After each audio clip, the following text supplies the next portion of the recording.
mga itilungog, at least na natay ma-absorb, hindi nga kagabion, mensahe sa Diyos na makatabang minato, makaigsunan. Namin, aron matunog sab namo ang among kasub-anan sa pamilya, sa sarita, sa pribiliyo alang kanamo nga makapaambit sa dugma sa Ginoo. Sorry makaigsunan, kung nasabtan karon, ito kayo ni ate, kasi nga, ganyan namin galing ko triko, kaupat ang ginagawa sa nalaman. Ito mapinta ng kinabuhi ba? Ito dato makag-an.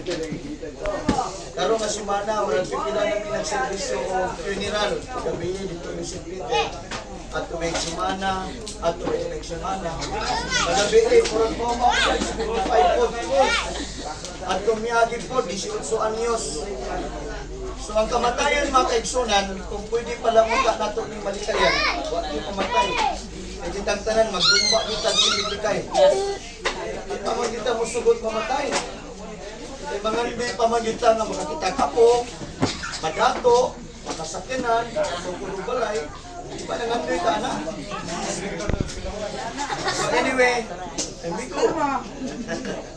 So anyway, mga kaigsunan, mubukan niya akong mensahe. Nagtuo ko nga ng panalanginan ng tagalina. Nindot na kayo itong pulong. Nagisgot ay tungod sa pagbalik sa Ginoo. Nagisgot o kinabuhing dayon. Kung imong sabton sa literal, ang kamatayon normal. Ilang yuta-yut kadawat pa. Kay mingawan ba yata? Pero whether we like it or not, death is certain. Dili malikayan, mga kaigsunan. Muapot yun ka nato ang kamatayon. Ang peligro naman, na muapot ang kamatayon, na wakta naka-preparar. Ang dili normal diya, na muapot ang kamatayon, na kita mismo wakta na sa'yo apadong, nakapangandang mata, nakapangalagad mata sa Ginoo. Kaganina, nag-ispat si Pastor sa Ecclesiastes chapter 12, hinumdumi ang imong magbubuhat samtang matanon ka. Samtang dili pa moabot ang malisod nga kapanahunan. Lain man namin ka nga, hayaan tayo kung malagad si Ginoo ka na ganahan. Pero ang challenge ni Solomon, samtang batanon pa ka. Ang batanon, dili kabot pasabot kay bata pang edad. Ang maalamon nga panambago ni Solomon diya, ang batanon meaning makahimo pa. Amen? Ang put pasabot niya nga batanon, ang gusto i-emphasize sa Ginoo nato, habang makatikag pa ka, makatupag sibahan, makasulti pa ka, kaya kung magnganga na ta, kaya na-stroke na ba ka, lisod na kayo, no? Pero antes na lang, atong una-una, pwede pa. Ang put pasabot nga, naapay bili ni atong kinabuhi karon, himsog pa ta. Amen? Regardless sa atong mga denomination, ay importante, ikaw kang Ginoo na apay relasyon niya. Amen ba, mga kaigsunan? So, anyway, nagpasalamat mi sa higayon, nagitugutan mi ninyo. Ang ako lang mga paghanyo ng mga kagabion, at least ang inyong galunggan, dili na ito matamunan pa, no? Magdumugan yung tao, okay na. Kaya makatabang ninyo. Amen? Ang pulong sa Ginoo kinabuhi. Si Kristo mismo nagingon, ang tao di mapuhi sa tinapay lang. Apan sa matag pulong, nagagula bigat sa bawat. Ang pagkaon, di kinanglan sa imong lawas. Pero kinanglan masayod ka nga nakay ka lang. Nanginanglan ang pulong sa Ginoo. Kaya matubang sa Ginoo, dining lawas. Hindi po itong emosyon, kung wala di pulong sa Ginoo, dagang nagikog. Dagang dalira kayo masuko. Daling ma-discourage. Kay ang atong emosyon sa hindi nato mabantayan. Para sa ang tao makabuhat, dali ra kay makabuhat og mga dumayng butang, sumot kay na discourage na gid. Wala makatabang nato ang pulong sa Ginoo. Amen. O kining atong pagbulutan. Kay kung naa ni pulong sa Ginoo atong will, ingon naman ka Lord, imo na yung pagbuot lumatuman. Dili na ako. Amen. Gusto ang Ginoo nga kita magpaubos at tubangan niya. Kaya bisan unsaon na to kung wala siya, pakyas kita. Wa kita mahimo. Bisan saon na itong kayod, mahimong frustrated yapon ta at the end of the day. Tungod kay dili garantiya nga itong abilidad. Gawas lamang sa Diyos. So nining kagabiyon mga kaigsunan, sibuti ko sa pagbasa, Dinita, dagot mo din sa libro sa Ecclesiastes. Isim nga book na gyapon. Kapitulo 7. Kung may Bible sa inyo, pwede nyo ni-review dito niya. Makabasa mo sa iyong Bible. The word Bible means basic instruction before leaving earth. Kung sa kali ang word Bible, basic instruction before leaving earth. So para sa ang ginong kaganina, musugotan sa dili, mga matay kita. Apan ang nakanindot karon na ay pulong sa Ginoo. Muna gitawag og the roadmap sa kinabuhi. Matod pa ni Manny Pacquiao, the Bible is the manual to life. Amen? Inuod man yun atong kinabuhi sa gubot kayo. Mutong isgutan din ni Pastor sa Job chapter 14 verse 1. Ang kinabuhi sa tao, mubo mo niya puno sa kasamo. Sinan ka na, mubo pa, puno pa yun sa kasamo. Pero naay pulong sa Ginoo. Mao ni ang mukurit nato. Kung palit ka appliances, naay pakapil na manual. Mga furniture na ay manual. Ano man, mao ni makatabang sa kinabuhi, makurit din nato kinabuhi. Sa una, may una ko, puyuan sa mama ng pura. Kanyang anak, mabuang kina, simba sa Bible. Pero wala sa yung ginikanan, later on, kasabot siya nga, nakatabang manoon sa akong anak ang Bible. Kaya sa una, mingon naman ang musilingan, di na dyan na mo sabi ko anak. Kaya dito sa during sa college time na ko, performing arts ko sa Cagayan, magbuntagay ko na sa Divisoria, bisyo, karon, bisyo, upa, bisyo, unya. Kapan sa diya, nga naibigamit ang Ginoo, sama ani, nag-share lang sa gugma sa Ginoo. Nakarealize ko nga naaday Diyos buhit. Naaday Diyos nga may gugmaon. Nga andam mo masaylo, andam mo sabang nato, andam sa musap sa dagat sa mundo na buhit. Amen? Kung dito makiksunan, tulad ng glory, kami kumay ko, Lord, intras buhay ako, gamit ako. Hindi kaya matanon, matanon ako ko, na naghatag panahon sa Ginoo. Wala kaya ako kinabuhi, ginugol na ko sa competition, wali lang ko sumpa sa Ginoo. Enough na naalang na ko. It's up to you, whether you like me or not. Basta kay alang na ko, sultihan ka ka, ng Ginoo na higumbali mo, gusto ang Ginoo mga itagpasaylo, gusto ang Ginoo gusto-rindet na niya, gusto ang Ginoo magtagad na niya, gusto ang Ginoo mga nagad na niya. Amen? So sa inyo na ito pagkailinam, ang kamatayon normal rin yun. Isang asa ka mo ito karoon ay peniral. Pero ang dili normal mag-eksunan ka nang mamatay ta, na wala tayo kasayuran, may tungkol sa kinabuhing dayon. Simple lang ang pagsabot sa kinabuhing dayon, pinagara yun ni Kristo. Si Manasag ka naman karoon, subol man ang ganina daw. So mag-memory ta for the whole week sa sakripisyo ni Jesus. Actually, mag-eksunan, ang pinakadakong mensahe sa kalimutan, katong gibuhat niya dito sa cross. Amen?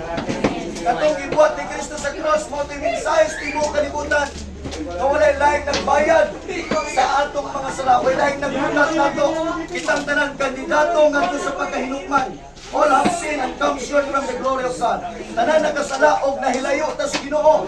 Ang good news diya karon, naa si Jesus nag-reconcile nato, nagpasikuli nato sa Ama. Munang siya mihural dito, say nahimong ladder, say nahimong bridge, say nahimong tulay nato. Amen. Muna si Kristo mingon, Juan 14:6, ako ang dalan, ako ang kinabuhi, ako ang kamaturan, way magkatusamahan ko sa kanila. Amin ba, makaigsunan?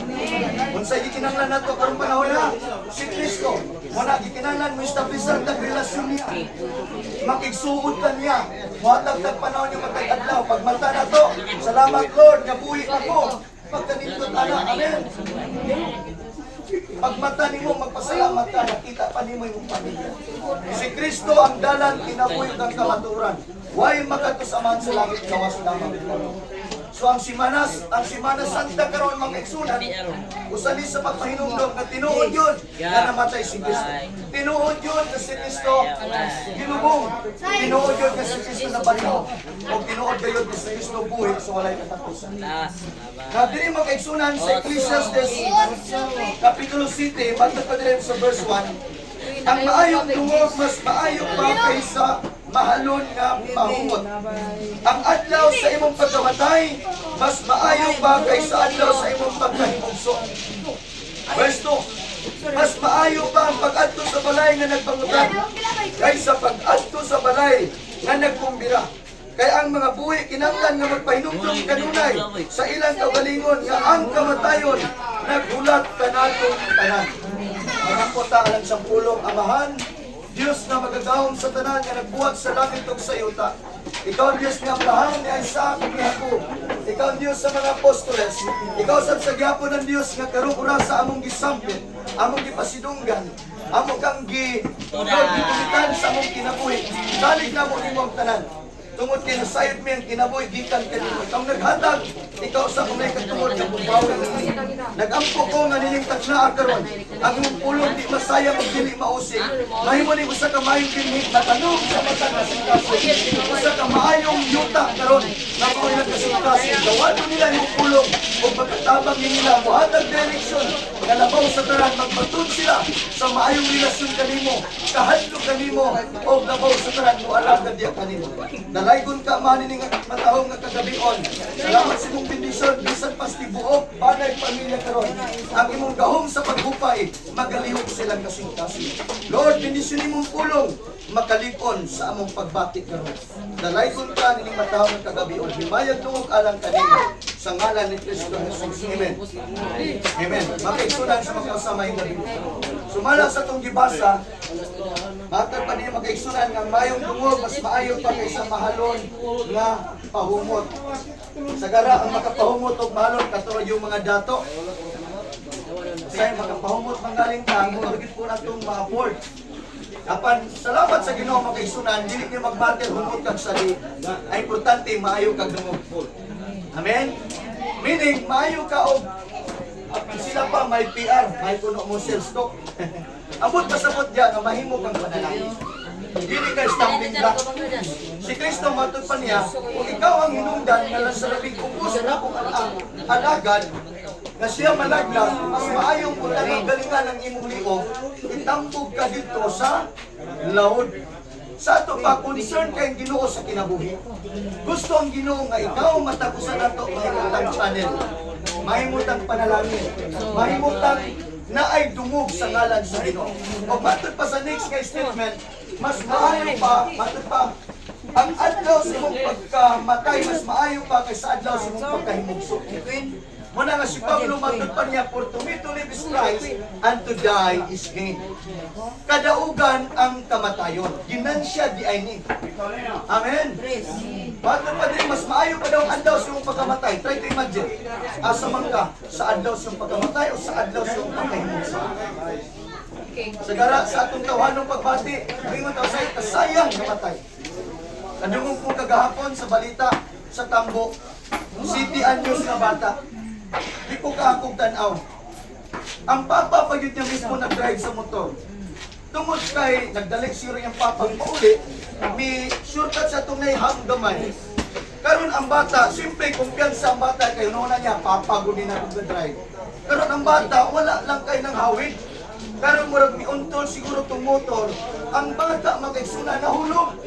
Pagkahulog, with timing man miagi ang dump truck. Nga nagkagaharang balas, makaigsunan. Ang tao ng bata, may burot ang ulo, kaya naulong ang dito. Pagkaingon dito ka nga, ang sagit ng kinabuhi sa tao.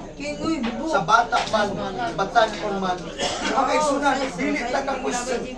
Usa na ka mystery. Mato pag-ingon ni Pastor, mausa sa pangutana ng lisod tubagon, ang imong kamatayon. Are you with me? Dili problema mamatay ta. Ang problema diyan huwag kay relasyon sa Ginoo. Ang bata makaigsunan, well, di pa nimo ma-judge bisang bata or tigulang or unsa ba.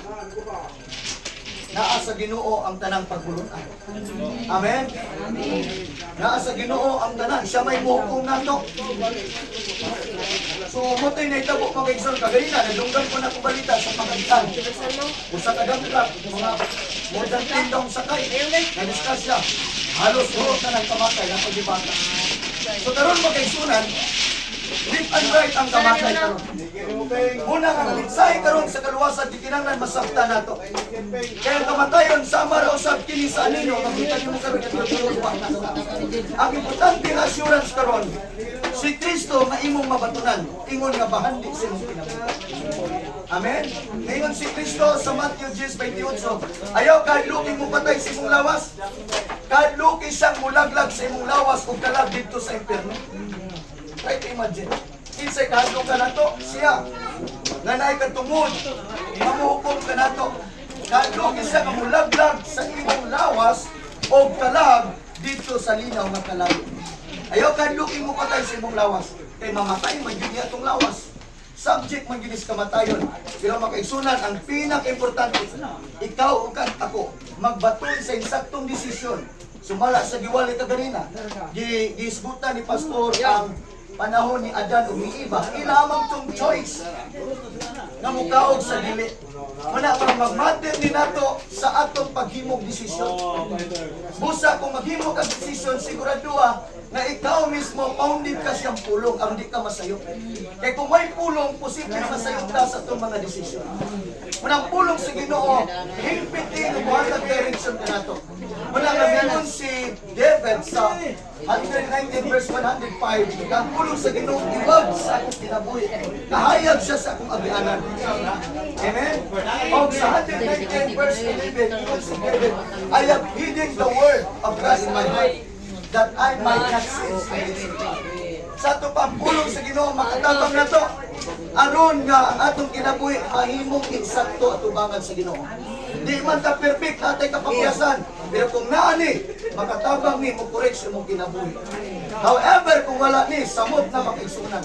Seniors mata, wala pa tay pulong sa Ginoo, damor ang atong kinabuhi makaisunan na din peligro o delikado. Apan tungod sa dakong gugma sa Ginoo, gusto ang Ginoo masayod ta siyang puno. Manaingon ang 2 Peter chapter 3 makaigsunan, nga dili sabot malaglag ang tao. Apan ang matag usa unta managkabot sa paghinulsol o mubiya sa pagmakasala ug magkinabuhi matarong. Aron kita maandam kini balik mo. Amen. Naman pa din makaigsunan, mas maayo pa ang adlaw sa imong pagkamatay kaysa adlaw sa imong pagkahinugso.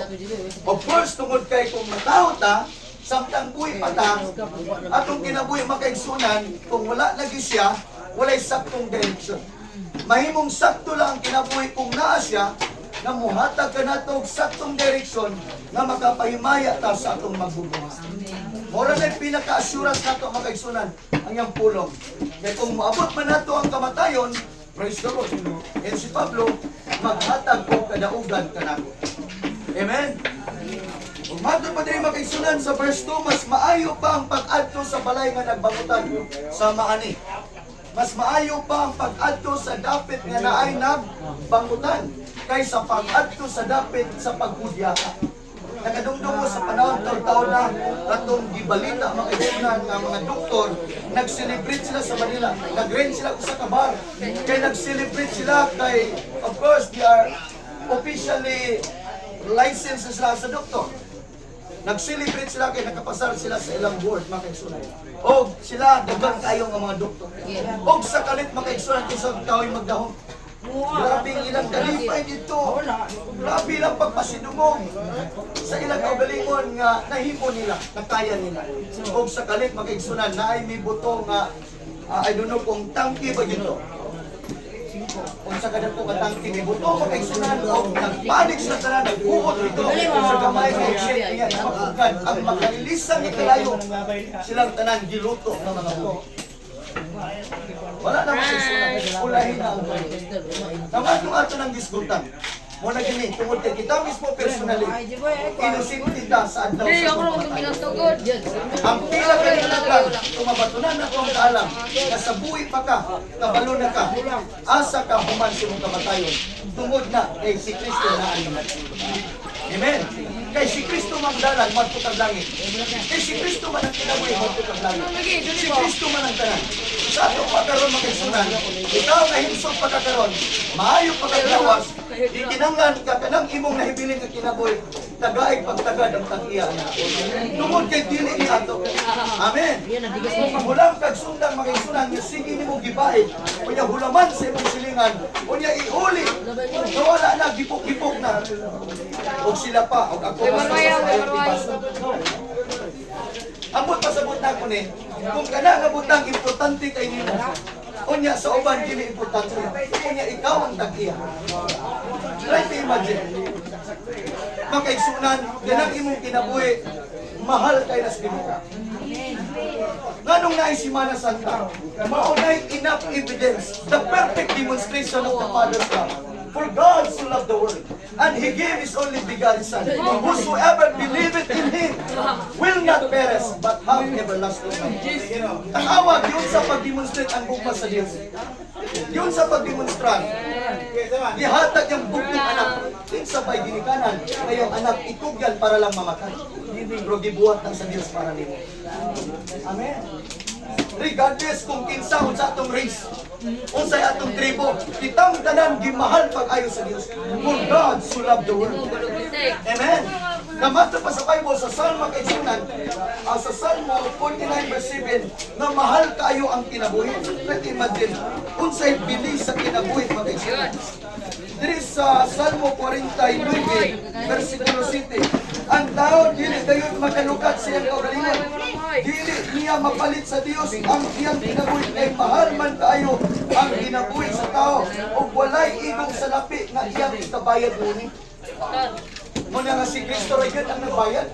Si Jesus in the Bible, Jesus came not to be served, but to serve and give Himself as a ransom for many. Sa Bible, si Jesus niya dili aron nga alagaron, apan siya mualagad. Og nagtugyan sang kinabuhi, ingon nga bayad sa tanang mga tao. Hallelujah. O sa iyo sa Bible, sa pagkibasa sa verse 7, ng tao, dili gayod kapalit. Wala igong salapi na mapalit ngayang kinabuhi na siya'y magbuot. Igsoon ni Gala, itang tanan giandaman sa Ginoo, gindot kayo nga tuloy-anan. Nga maong bagong langit o bagong yuta, na din dito magpuyo ang tanan nga iyang gimatarong. Kinsay gimatarong, ikaw nga mutuo kaniya. At pa sa Bible, sa Roma chapter 5, kita gimatarong, sadyang kita nagbatulog pagtuo kaniya. Simple lang, mutuo kaniya. Mutuo ka ni Kristo, na siya'y naglukat nimo, na siya namatay para nimo, na siya'y nagsakripisyo para nimo. Aron ang tanan mutuon niya, dili malaglag sa ito pa naa din pagkalaglag. Apan ang yabi aron di ka malaglag, tuo lang niya. Alagari siya. Pag hinulsol sa imong mga sana, walagad ka sa Ginoo. Kana lang makaigsunan. Regardless kung asa ka o kinsa ka o kunsa ka, importante makaigsunan, mabatunan mo si Kristo karon mintras ay pakagawas. Mintras himsog ka makaigsunan. Maora na'y assurance sa akong kinabuhi. Ang kamatay ni Kristo sa cross, wala to sa usalang kagrupo, para natong tanan. Amen. Ang kamatay ni Kristo sa cross, para natong tanan as a human being. Kay gimahal ka pag-ayo sa Ginoo. Mahal kayo ang kinabuhi sa tao. Kay mahal kayo ang kinabuhi sa tao, walay igong salapit na iyang ikabayan. Aron mabuhi sa hantod sa kahanturan o dili mahiyanto sa lukmanan. Wala dito bisan si Marcos, known as number 1 during this time, as the number 1 president, as being rich man, pinakadato katao. Pinulada at by tons ang yang mga gold magkaisunan. Pero miabot-yapot sa puso na si Marcos magkaisunan namatay yapot. Now, balik na din magkaisunan. Ato pa din kay mas maayo pa ang pag-ato sa balay sa nagpamutan kaysa pag-ato sa balay na nagkupira. Kaya ang mga buhi kinanglan nga magpahinumdom sa kanunay sa ilang kaugalingon nga ang kamatayon nagbulat ka natong tanan. Kinsay nagbulat? Ang kamatayon. Sa Hebrew 9 verse 27, man is destined to die once, and after that, he face judgment. So ginabutan na mamatay makausa ang tao. So doon na tayo specific na schedule, appointed time sa Job chapter 14 verse 5 na gidetermina sa Ginoo ang adlaw, bulan ug tuig. Are you with me, mga kaigsunan? So kitang tanan, ikaw, ako, una na'y appointed time. Una na. Ang kanindog ng karon, kay naay pulong gihatag daan nato as perfect na assurance. Perfect guide nato.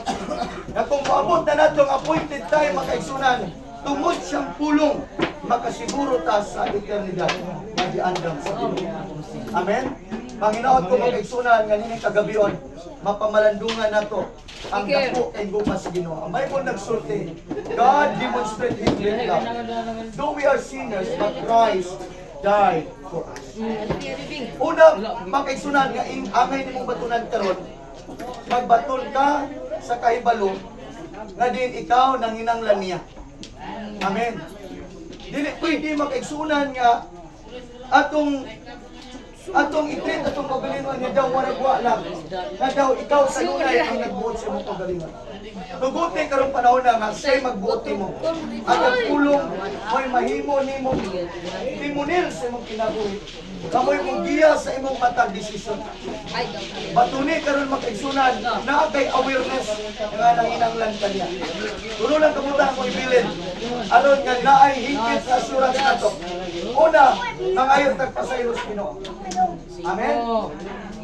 Kung mahimo kadadlaw nato na buhaton, ay makasala man kita sa atong una-una sa atong pagpamulong. Ambot pasabot niya, anong ato ng lifestyle, ebidensya na sa imong relasyon niya. Kaya ang tao na ginusol, sinyalis na ebidensya na nga naa kay humility sa imong kinabuhi. Na kay humbleness. Ang tao mag-focus mo ng taong mahinol sulon. Mara gitawag contrite spirit. Mahinol sulon nga kasing-kasing. Ikadua mo kaigsunan. Aron nga masiguro nimo imong kinabuhi. Kaya kamatayan pero ni kawatan. Kinsabay kawatan man ang nidaan. Na sir, unyang kadlawon, mangawat ko sa iyong balay, wala di kawatan man ang nidaan. Ikadua mo kaigsunan na angay nimong batunan karon. Magbatun ka gayon sa pagtuo sa saan sa Ginoo siyang pulong. Amen? Batuni ang iyang pulong. Sa una, maginulsulta kay kita na yung makapakyasan sa Diyos. Ebidensya na kay ikaw na ginanglan niya. Ikadua, batuni ang pulong. Dala na kay pagtuo. Amen? Naibay po si Umalay, sumpi nagbasa makaigsunan.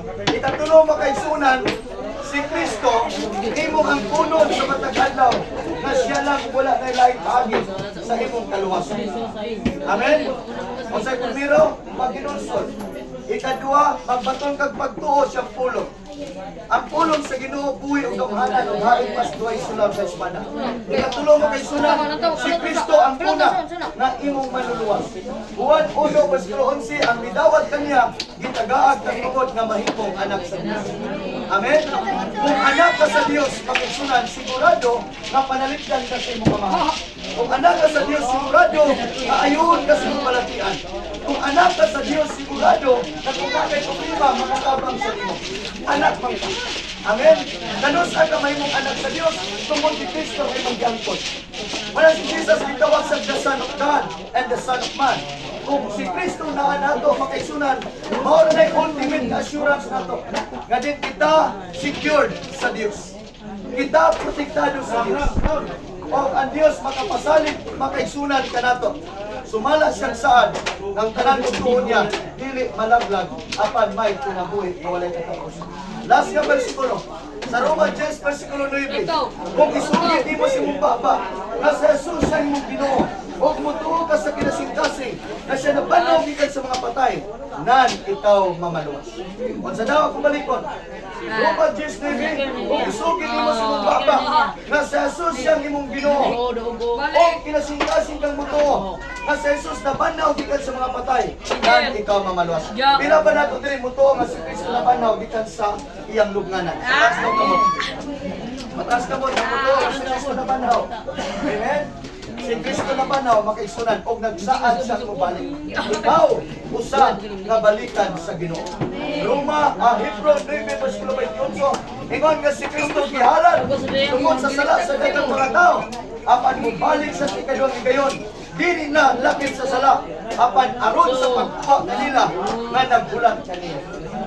Igsoon, tigala nini kagabion. Mangutanan ko nimo, usa ba ka nga nagbulat sa pagbalik sa Dios? Ang taong nagbulat, di na pwede magtulog-tulog. Are you with me? Kung nakay giulatan, labinag natin sa sabot, di pwede niya maglangay-langay ka. Di pwede magtulog-tulog ka. Kaya base ang nag-iabot na. Nang, kung pasabot na ko, Moni, ang tinuod nga pagpangandam sa pagbalik sa Ginoo. In the first place, no one knows the exact hour. the exact date, or day, or years, or months, the day of the Lord. No one knows. But, ang imong pagkalagad karon, ang imong paghinulsol, ang imong pagbato ng pagtuo, ebidensya na nga nagbulat kaniya. Kaya kung sakalit mo abot siya makaigsunan, kaya yun ang Bible, sama lang sa pagpamilong. Makaiyak ba ka sa pagpamilong? Lisod no? Dahil yun nakaiyak sa pagpamilong. Pero mo na yung description sa Bible, sama lang sa pagpamilong. Ang nagtuon niya, ang gawon sa Pilipinas. Amen? Ang nangamatay na nagtuo po ang si Sir, nagtuo po din sa Ginoo. Amen? Matubong ni sa Ginoo, o kusani, nga banawon sa Ginoo. Ang kaigsunan ni kagabion, isugid na to sa tumbaba nga sa Jesus atong Ginoo. Apil imong kasing-kasing. Kaya ang tao say maayo sa baba, pero wala diri. Layo ang kasing-kasing sa Ginoo. Ang akong challenge ninyo karon, mitras buhi patagtanan makaigsunan, iwa man ta kabalo sa ugma. Di man ni madala na to si Mako Pastor. Appointed time na. Importante lang karon nga naay dapit si Kristo sa imong kasing-kasing. Amen. At kita nakahinusot ta, surrender mo sa Ginoo. So magkaigsunan ni kagabiwan, maghimot at mga pag-ampo, pinipal at challenge sa tanan. Sa pipila lang ka minuto, mutindo ita magkaigsunan. Pipila lang ka minuto, kung ikaw seryoso karon na nagdawat sa mensahe ni Kristo. Inasingkasing ko mag-a-open din ang pag-ampo. Sa gamay lang minuto, magahilog ka. Tungod kay seryoso ko nagdasig kayo, magkaigsunan. Malay nato, instrumento ko sa Dios alam mo karon. Kaya ako mismo ako na sayod kung sa imong ugma. Apan makaigsunan, sumala sa grasya ug ugma sa Dios. Kung si Kristo imong namagunan, moabot man ang kamatayon, moabot man ang kalisdanan, apan si Kristo nang masalig nga diya kaniya na ipaglaom. Ang tinuod nga kinabuhi dayon na kaniya. Pwede ba iduko nato sa mga Diyo igsoon ang atong mga ulo? Sumala sa bersikulo nga kung diskutan, kung isugid nimo sa imong baba, nga sa Jesus siyang imong Ginoo, o sa kinasingkasing mutuo ka, nga siya nabanhaw gikan sa mga patay. Nan, ikaw, mamatay. Igsoon, sayod ko nga kita na mga suliran sa kinabuhi. Tungod sa mga problema usay, naniningtak na ay isugid sa imong mga ngabil, nga sa Jesus siyang Ginoo sa imong kinabuhi. O kinasingkasing kang mutuo. Pwede ba isa na ito itong mga kamot as a sign of surrender? As a sign of surrender ay kaulaw makiksunan. Kung ikaw buot mo, uban yan yung pag-ampo, buhata sa kinasingkasing. Depende karon makiksunan, pipila ka niyo nga din kalipay nimo ang pagdawat usab nini nagkabinan prayer. Buhaton nato ni sa kinasingkasing. Uban ka nako ni nga pag-ampo langiton nga mahal. Ako balikon langiton nga mahal. Diyos nga magagahong sa tanan. Salamat sa imong tulong na akong nagdunggan ka. Akong gidawat ang imong mensahe. Ito po mahal. Ang imong bugtong anak ka si Kristo. Namatay sa krus. Kilubong ang nabanhaw. Tungod kay gibayra ng akong sala. Ginoong Hesus Kristo. Salamat sa imong kamatayon. Na imo kong gilukat. Ikan sa tunglo sa sala. Niining oras sa karon. Ginoong Hesus Kristo. Akong isugid. Na ikaw akong Ginoo. Ako kang gidawat sa kinasingkasing ngayon. Nagikan karon, ikaw nang maghari sa akong kinabuhi. Ingon man sa akong kalag, ingon man sa akong spirit. Ginoong Hesus Kristo, isulat akong pangalan sa libros kinabuhi. Hinumdumi ako sa adlaw na ikaw mo balik. Salamat Ginoong Hesus Kristo sa imong pagpasaylo. Ingon man sa imong saan nga maong kinabuhi na walay katapusan. Kini akong ipangayo, ipasalamatan sa ngalan ni Kristo. Mag-awit ako sa tao.